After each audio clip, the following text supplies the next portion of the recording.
الحمام. عايز ايه قلة الأدب دي؟ انت عايز كمان تورثني بالحياة؟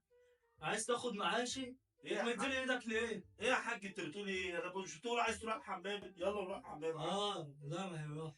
راحت؟ آه. لا حول ولا قوة الا بالله. كبير وفاضل كتير على ده. دماغي بتصوصو. لا هاني، بس اصبر كده، ما تقعدش تسأل زي العيال يا طفل. سبحان الله، اللي يشوفك دلوقتي ما يشوفكش انت قد. كنت تقعد في البلكونة تقول لهم هو المغرب أذن ولا لسه؟ المدفع ضرب ولا لسه؟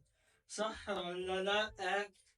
بس يا حاج، بس يا حاج الفضايح دي، انا كنت بقرا قرآن قبل المدفع كده وكنت بختمه كل سنة. حصل ولا شيء.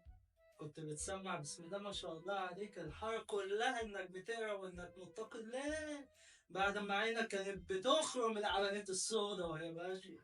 يا جدي ده انت بتقول حكم وعمال تديني نصايح في الرايحة والجاية وقرف اللي جايبني. طب يا اخويا اقرا قرآن زيي واختم المصحف وبعد كده التانية. ولا ايه؟ انا سكت لك من الصبح. انا مش عايز اتكلم. لما انا قفشتك قبل كده لما كنت بتتشيش في القهوة اللي فاتحة نص باب، فاكر ولا نسيت؟ اوبا، قول يا جدو ده انت بتقول حكم. عاجبك كده يا حاج؟ اديك شبت الواد فيا الله يخرب بيتك. آه، كان رمضان بتاع زمان. يا سلام، كان طبق كده كان يلف في كل بيت.